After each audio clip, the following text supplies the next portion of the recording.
What's up with you? How's it going, dude? Yeah, I'm doing all right. Okay, so my question is, well, first I'm going to kind of... I need to give you this hammer. You're enormous, dude. Like, you can wield this much better than I can. I look like one of the dwarves from Snow White and the Seven Dwarfs. I'm like, go mining or something. Appreciate that. First I'm going to kind of paraphrase another speaker who kind of operates along your same tone in America, Jordan Peterson, Dr. Jordan Peterson.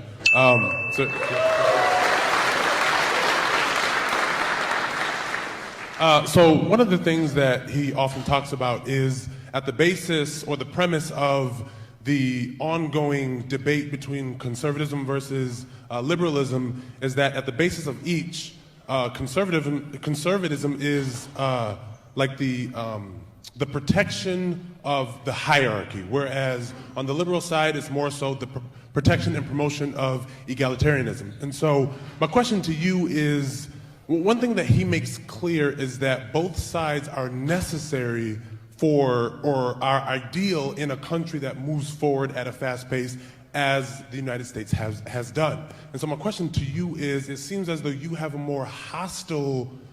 such a hostility towards liberals and leftists, whereas I don't often hear you at all say that there's anything that you can learn from their side. In his book, 12 Rules of Life, one of the chapters is assume that the person in which you're speaking with has something to offer you as far as intellectually that you may learn from them. So my question to you is, I guess, what is your position? Like, do you feel as though a liberal, or obviously a liberal, but liberals in general or leftists in general have anything to bring to the table from an ideology standpoint or intellectually? I mean, passion for change is obviously, it can be a good thing when directed in the proper channels.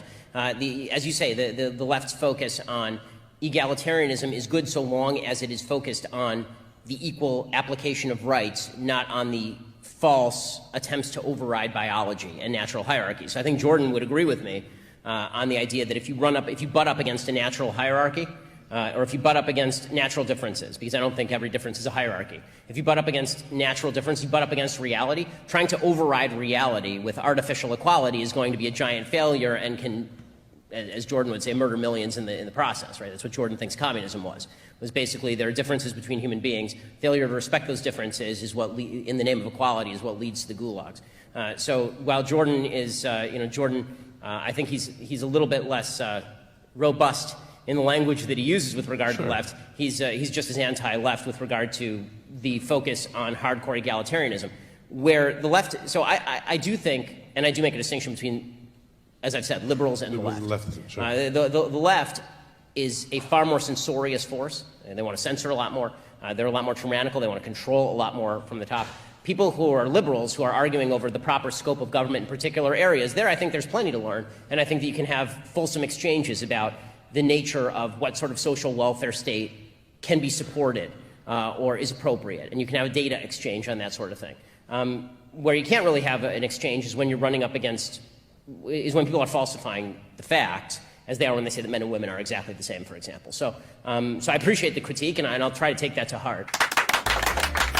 And I think that, and I will acknowledge also that I think that folks had a lot more to learn from the left in the 1960s than they do now, because the country has moved in a lot of very good ways since the 1960s, and in some bad ways since the 1960s. Fair enough. Thank you. Thanks a lot.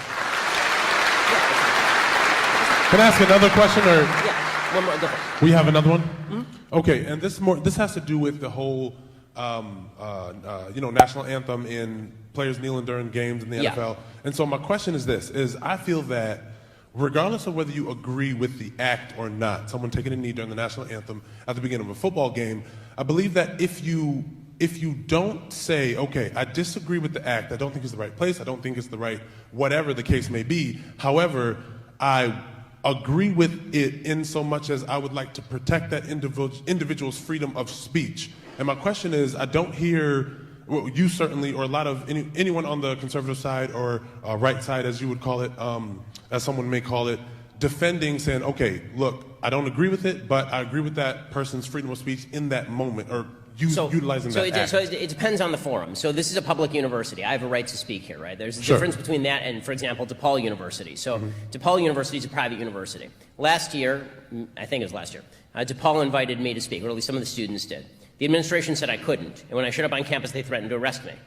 I didn't sue the university because they have a right to do that. I think they're wrong. I think they're foolish, but they have a right to do that. Okay. So Colin Kaepernick does not have the right to kneel on the sidelines of a private NFL event. If he wants to kneel in a park, he's more than welcome to do so. According to who, he doesn't have the right? Well, he doesn't have the legal right. He can't sue the NFL to force them to... Oh, sure, he can't sue the NFL, certainly. So that's the distinction that I'm making. When it comes, like, if Colin Kaepernick were to come here, like right here, you know, and like after the event that we haven't organized, he wants to kneel on the stage all day long, that's totally fine. It's a public university. He can do what he wants. So time, place, and manner restrictions are a thing, and so is private versus public. So I'll defend Colin Kaepernick's right to say whatever the hell he wants in any public area so long as he's not violating the rights of private property owners to control their property, because they do have rights. Like, he couldn't come into my living room and just kneel on the floor. Do you think the conversation is based around the fact that the NFL is a private organization, or is it based around the fact that they feel that that action disrespects our military in that moment because the national anthem is so associated? Well, I think the NFL handled this in the worst way possible, which is they allowed certain messages and not other messages. Then we're on the same page. Right. So like a few years ago, there were a bunch of guys in Missouri who did the hands up, don't shoot symbol coming at the St. Louis Rams. They came out of the tunnel doing the hands up, don't shoot. They weren't fined, nothing happened. If the NFL wants to set a standard that you're not allowed to make political statements during the games or in the warm-ups or something, totally cool. But if they're going to be inconsistent in the application of those standards, then I've got a bit of a problem with them. And I think that Roger Goodell has done a terrible job with that. And you know how you know this? Because David Stern actually banned people from sitting for the national anthem in 1996 with Mahmoud Abdul-Rauf, and nothing happened. He set the standard, that was the end of it. If you want to go protest, don't protest here, go protest somewhere else, and nobody cared. But that's really not even the larger issue about Kaepernick is, you know, whether it is appropriate generally for people to kneel for the national anthem or whether we should be insulted by that. You know, my feeling is that it's generally not appropriate, but you have having a right to do something does not make it the appropriate or right thing to do. I don't think that kneeling for the national anthem is either smart politics or the right thing to do, because there are certain things that still have to unify us, like the idea the country is based on good foundations. And if he wanted to kneel for the national anthem outside a police station, I think that would be a lot more useful for his supposed cause than, you know, taking millions and millions of dollars of contracts from Nike to pretend to be a social justice warrior. I'm very skeptical of Colin Kaepernick. I think there are a lot of people who actually care about these issues and have studied the issues and don't wear socks with pictures of cops as pigs on them. Just want to say thank you, and I agree that if that was going to happen, Colin Kaepernick may not have been the best proponent, the best individual to make that.